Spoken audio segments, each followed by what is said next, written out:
Do you need fresh hope? We want to impart hope to you today in the midst of chaos and transition.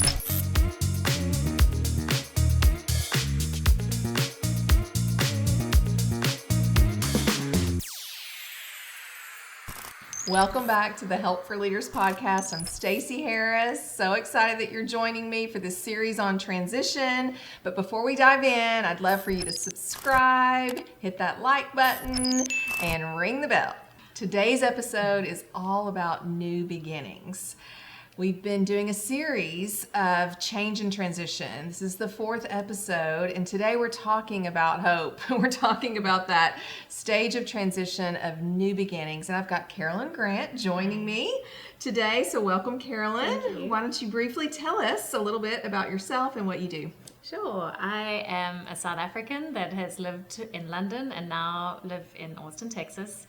I have reinvented myself as a transition coach, where I have a passion to help people through life's transitions, whether that's a move, like an international one that I've done, or whether it's just life transitions, marriage, having a baby, getting divorced. There's so many things that people don't recognize as transitions that I would just want to help with. Yes. So we're going to talk about new beginnings, but I'd love for you to maybe give a little bit of a brief overview of the 2 previous stages that we've talked about last week and the week before. Okay, so the first stage is the endings phase, and that's where we experience a lot of loss. And with loss, there comes grief. And in the letting go of whatever it was, the job, the being single before you get married, there needs to be a letting go. Then we talked about the neutral zone.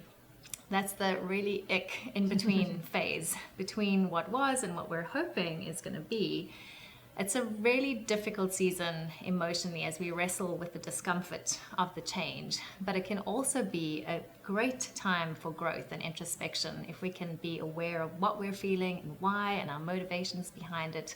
So that was the neutral zone. But today, new beginnings. Yes, new beginnings. I love this quote by William Bridges. I want to just read it. It says, "It isn't the changes that do you in, it's the transitions.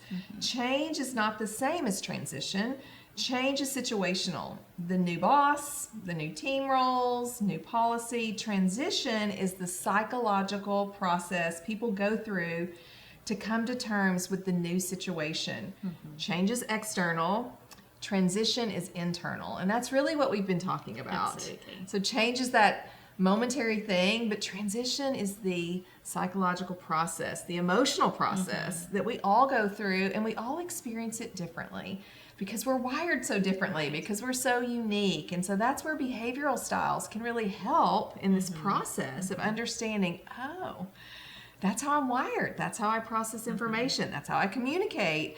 And then knowing EQ can also absolutely be such a tool in helping you move through transition as you realize, I'm not very self-aware of my emotions, or I don't really have much self-regulation. So I'm just letting all of these things just out in an unhealthy way. I like to say that all behavior is absolutely normal and all emotions are as well, but sometimes they're not appropriate in certain situations, and behaviors maybe not so much as well, just really depending on the work context, the family context. But being able to process all of this in a healthy way is what we're talking about. So let's talk about that new beginnings phase. What is this phase all about? Right. It's usually the most unassuming phase because you suddenly just realize you're in it. It's not something that you can...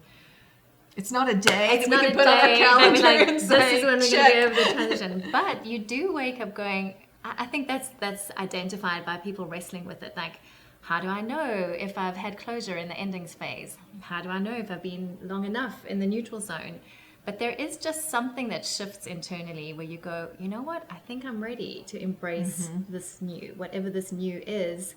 I think I'm ready. And it comes with a kind of energy all of its own, new motivation, new vision for, okay, I can see why all of that hard work was necessary because I can see where we're going. So it's not like you say, not a mark on the calendar. It's going to take 3 months or 3, years sometimes, but it is something that you're driving towards or working towards. Yeah. And I can see, I just think about some of the teams that I work with. For a high D dominant individual, they want the date on the calendar. Absolutely. In fact, they want to Yeah. say at the end of this meeting, we're going to be able Can we all to be X, there? Y, and Z. Yes, I've worked with teams. It's like, what is this process? Why is it taking so long? I need to move forward.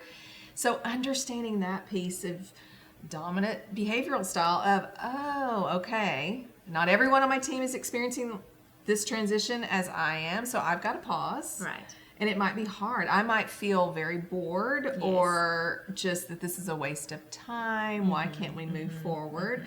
Where I can see other styles like the SC style really needing closure, because Right. S's need closure. So I can see, especially in that ending phase. I was going to say that's something I wanted to talk about that we need to go back to is it's so important at the end of that endings phase to have, I call it the 3 C's: closure, celebration, and ceremonializing things. Yeah. So people need to say, okay, there's a marker in time that shows this is the end of this season.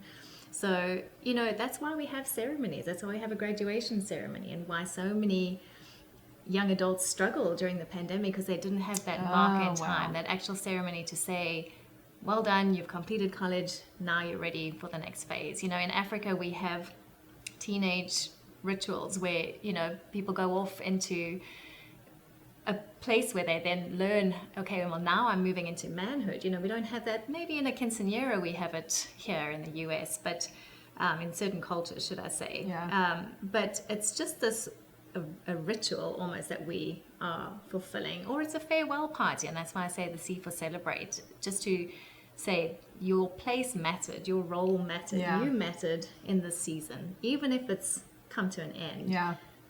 Let's respect that before we can move on. So that's also a place where people can get stuck. Yeah. I have a dear friend, in fact, she painted that painting right over there, and I'm giving her a farewell party in 2 weeks. Okay. And I think part of it, me really wanting to host that for her, is because I feel all the feelings. I'm sad, but also excited about her transition and her newness, but really wanting to end well and let her know how valuable she was in our community and friendships, and just, she's so talented, all the things that it was important. Right. Like, her time here was important and foundational, and really kind of building some things in our community, but then also being able to launch into that new beginnings phase well. So we're kind of wrapping up this piece on the new beginnings, and really it's not a set on our calendar, it's not a set time, but it's definitely a normal part of the process. We're all going to experience it differently, but understanding those emotions, how to communicate those in a very healthy way, can really absolutely help guide us through this process. So as we're kind of wrapping up here, is there anything else you'd like to share with us, or anything we've just missed or forgotten? I'm that sure we need there to... is. There's so much around transition. And I think that's it. It's just even looking back at life now that you know a little bit more about transitions and going, gosh, that was what was happening back then. And once we can identify them, that's how we get the meaning out of things that we do. So you were saying about your friend leaving. If you just were throwing a farewell party because that's what we do, there's no meaning attached to it, but you know the meaning behind it. So it brings value to you, and it'll bring value to her. So I think whether it's your kids becoming teenagers or empty nesters, or if you can remind yourself, okay, what is the purpose of this change?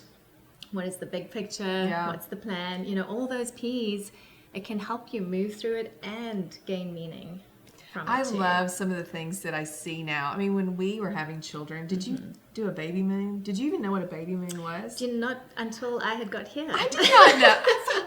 That is Great a idea. beautiful thing. Why didn't we know of these 30 years ago?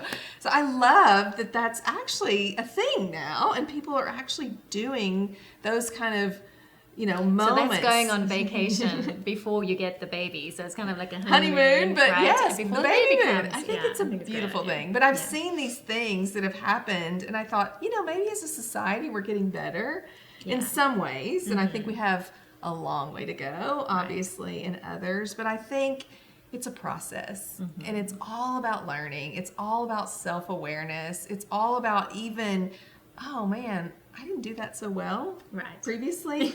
I want to learn from that so that I can take that skill set with me, put it in my tool belt so that as I move forward, and I think that's both of our hearts, is to really help people in this process of so much change in our world, and this process of navigating through so many life changes, so many career changes, moving homes, moving states, moving countries, helping children do those things. And so I think that's just really our motivation behind this. So I hope you've enjoyed this series on transition. So Carolyn, tell us where they can find you, more information about you, your website, you're on Instagram, where can they find you? So on Instagram at Navigate Transition.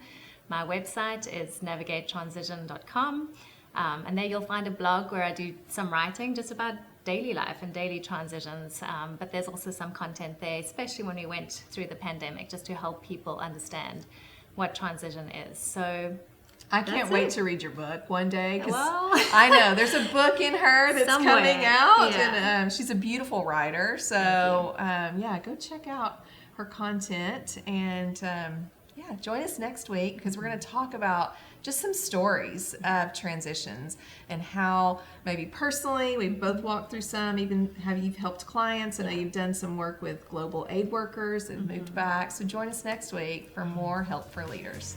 If you've enjoyed this episode, click here for more content and click here to subscribe.